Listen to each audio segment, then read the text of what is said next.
Bismillah, walhamdulillah, salatu wassalamu ala rasulillah, assalamu alaikum wa rahmatullahi wa barakatuh. Bienvenue à toutes et à tous dans notre dernière intervention pour cette nouvelle édition du jeu Concours Savoir être au Coran, qui est cette année autour du thème le croyant guidé à la lumière du Coran et de la Sunna dans un monde, au milieu d'un monde empreint de confusion. Nous vous invitons donc à prendre votre formulaire qui vous a été accordé lors de la validation de votre inscription. Et si vous ne l'avez pas encore téléchargé, vous pouvez le faire à travers le lien qui se trouve dans la description de la vidéo. Chères mères et sœurs, mes chers frères, nous sommes en train de parler des grandes confusions qui vont régner à la fin des temps. Et on rappelle que plus on va partir dans le temps, loin de l'époque de la vie du prophète sallallahu alayhi wa sallam, à ce moment, les épreuves vont prendre une autre dimension.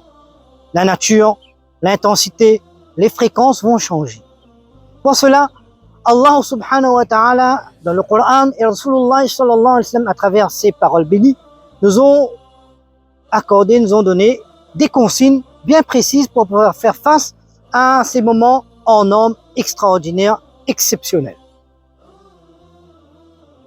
Mes chères mères et sœurs, mes chers frères, nous savons toutes et tous que les derniers instants d'une personne sont les instants les plus importants.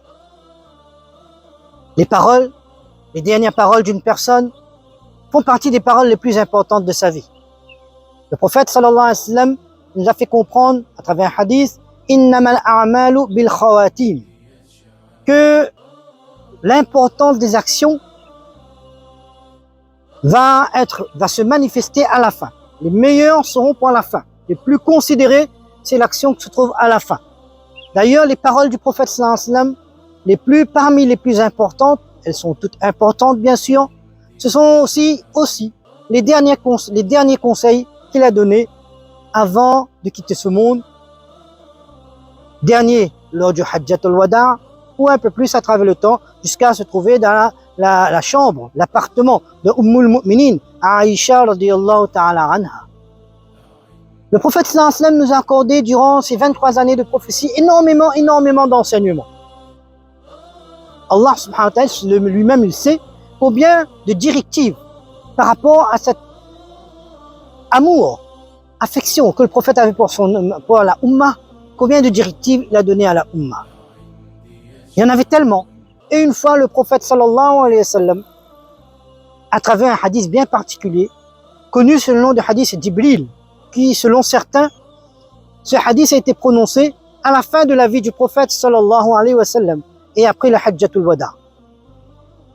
Là, on voit, c'est un hadith bien particulier, concis et global, qui réunit beaucoup d'enseignements. On a l'impression que le prophète sallallahu alayhi wa sallam est en train de nous présenter une synthèse de ces enseignements.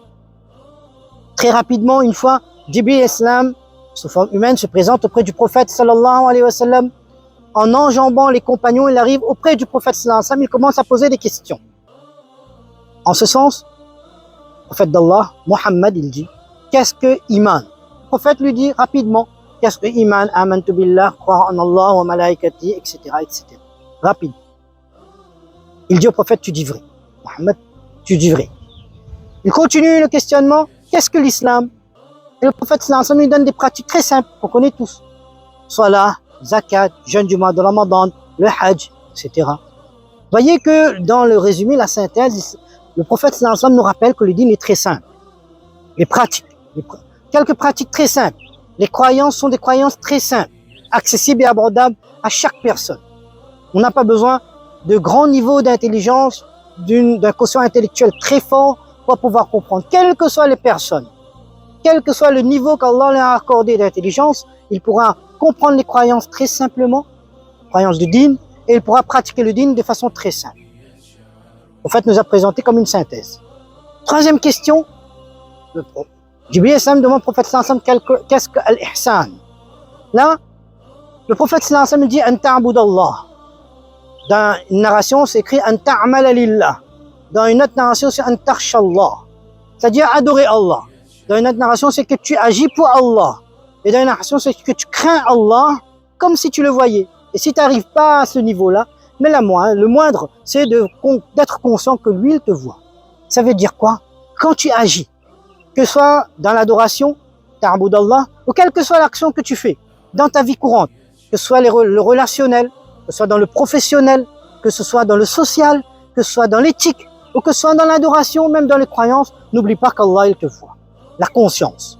La conscience que, en fait, je vis, mais Allah, il me voit. Ou que je suis en train d'agir, Allah, il est devant moi, là. Que quand je suis au travail, ben Allah, il est là avec moi, lui. Il me voit. Que quand je suis seul, alors je ne suis pas seul. Allah, il est là. Il me voit. Pas physique, certainement, mais Allah, il est là. Quel que soit. Et quand je suis avec mon conjoint, dans la plus grande intimité aussi, Allah, il est là. Il me voit. Et quand je suis seul, que je suis en train de parler en croyant que personne ne m'entend, Allah, il est là. Arriver à cette conscience. Très important.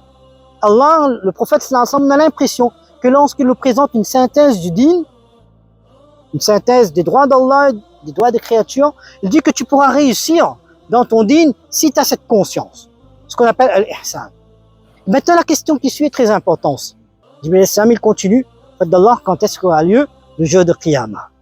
En fait, il dit, là, il répond. On a vu dans les précédentes interventions que le prophète l'a demandé à ce bédouin, et qu'as-tu préparé? Et là, le prophète sallallahu alayhi wa sallam, il répond à Jibril que ni celui qui est questionné, il le sait, ni celui qui questionne, il le sait. Simple. Le prophète sallallahu alayhi wa sallam, après un questionnement, il donne quelques signes. Là aussi, aucune parole du prophète sallallahu alayhi wa sallam n'est anodine. Pourquoi le prophète sallallahu alayhi wa sallam et pourquoi Jibril alayhi salam, il pose question sur le Qiyamah alors qu'on est à l'époque du prophète sallallahu alayhi wa sallam? Et quelle est la raison de mentionner Al-Ihsan avant le questionnement du Qiyamah? Rien n'est anodin. Tout vient de la part d'Allah. Et quand ça vient de la part d'Allah, il y a toujours une sagesse derrière. Ça veut dire aussi que pour la préparation du Qiyamah, tant le Qiyamah qui va se produire, la résurrection auprès d'Allah subhanahu wa ta'ala, tant que pour la préparation des événements qui vont précéder le Qiyamah, il est important d'avoir l'ihsan. Il est important de se concentrer sur la conscience. Quand j'adore Allah, j'adore comme il est là devant moi. On avait dit dans la précédente intervention que Shaitan est très rusé. Quelquefois, il nous fait tromper. On fait de façon routinière. On est en train de faire la salat, mais volontairement, on est en train de penser à autre chose. En fait, il dit, écoutez bien, à Muaz, radiallahu ta'ala anhu, lorsqu'il les accompagne pour le Yémen, lorsqu'il envoie pour le Yémen, en lui rappelant que certainement, quand tu reviendras l'année prochaine, tu ne me verras plus en ce sens. En fait, ça dit, akhlis dinak, yakfik al-amalul qalil. Que sois sincère. Quand dans ce que tu fais, fais-le uniquement pour Allah. Comme si tu avais cette conscience qu'Allah, il me voit. Et très peu d'actions vont te suffire. Très peu d'actions vont te suffire. Et comme on a vu aussi dans la première intervention, qu'Allah, il mentionne, nous rappelle pourquoi on est dans cette vie. Liyabluwakum, et Allah, il termine, ahsanu amala. Ayyukum ahsanu amala. L'importance de donner de la qualité dans nos interventions. De donner de la qualité dans nos interventions aussi, bien sûr, mais aussi dans notre vie, dans notre quotidien. Quand on fait quelques tasbih, on dit Allah, Allah, on pense vraiment que Allah, je suis en train de voir Allah, en train de glorifier Allah devant lui. Quand je dis Subhanallah, alors je suis devant lui.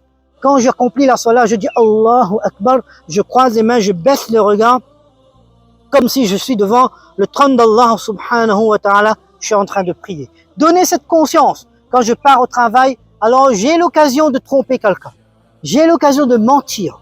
Ou dans notre vie, j'ai l'occasion de parler du mal de quelqu'un. C'est l'occasion de taper dessus cette personne et de rabaisser la personne. Mais antarshallah ka'annaka tara. J'ai honte de désobéir à Allah parce qu'il est là devant moi, il me voit.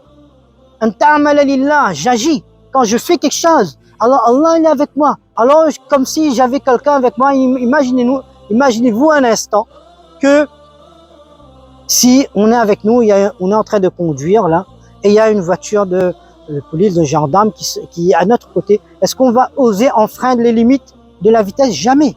Parce qu'on sait qu'on est à côté de celui qui en fait nous surveille pour pas qu'on enfreint les limites de la vitesse. Mais si on connaît qu'Allah il est avec nous à nos côtés, et là comment on oserait désobéir à celui qui nous a tout donné? Comment on aurait honte de désobéir à celui qui nous a tout donné? C'est pour ça il est très important. Et le prophète nous rappelle, on a l'impression qu'à travers ce hadith, le prophète sallallahu alayhi wa sallam nous rappelle que pour le Qiyamah et pour les signes, pour les moments qui vont précéder le Qiyamah, très important d'avoir cette conscience. Travailler cette conscience. Prenons un temps dans la solitude. Allah, Allah, comme si tu es devant moi. Dire Subhanallah, Alhamdulillah avec conscience. faire 2 rakats de salat, s'entraîner comme si je suis devant Allah, réellement devant Allah, je prie devant Allah. Quand je fais assalamu alaykum à quelqu'un, Allah il est en train de me regarder, je fais salam à une de ses créatures.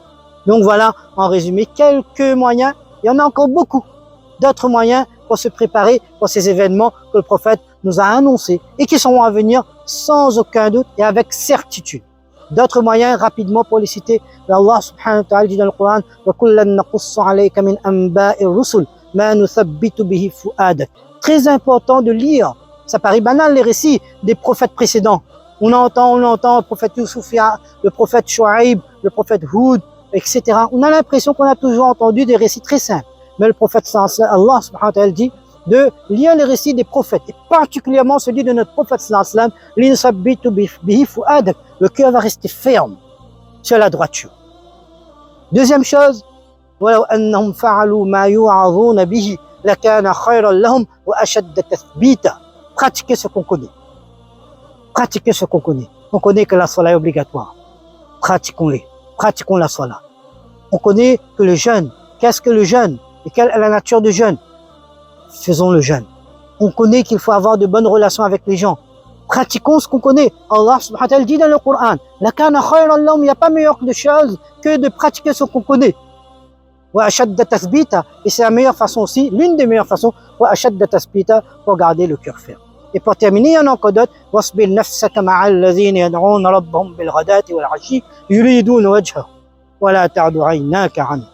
Restez avec les bonnes personnes, la bonne compagnie, les personnes qui nous encouragent toujours à faire du bien, les personnes qui nous conseillent quand on est dans l'erreur, les personnes qui ne nous montrent pas la voie de l'égarement, des mauvaises choses, qui ne créent pas la haine en nous, mais au contraire qui essaient d'éliminer la haine en nous, qui apaisent nos cœurs. Restons en compagnie de ces personnes-là, ça va nous protéger, Inch'Allah subhanahu wa ta'ala. Allah subhanahu wa ta'ala donne tawfiq de comprendre ces quelques interventions, moi-même et à toutes les personnes, et de garder le cœur ferme et de rester ferme sur le din d'Allah subhanahu wa ta'ala. Qu'Allah nous protège, qu'Allah protège la umma du prophète sallallahu alayhi wa sallam, et qu'Allah subhanahu wa ta'ala nous fasse réussir toutes les épreuves à petite échelle, échelle individuelle, échelle communautaire, échelle internationale, et bien sûr à long terme, à court terme, Allah nous fasse réussir dans ce monde aussi, dans l'autre. Alhamdulillah rabbil alamin, assalamu alaykum wa rahmatullahi wa barakatuh.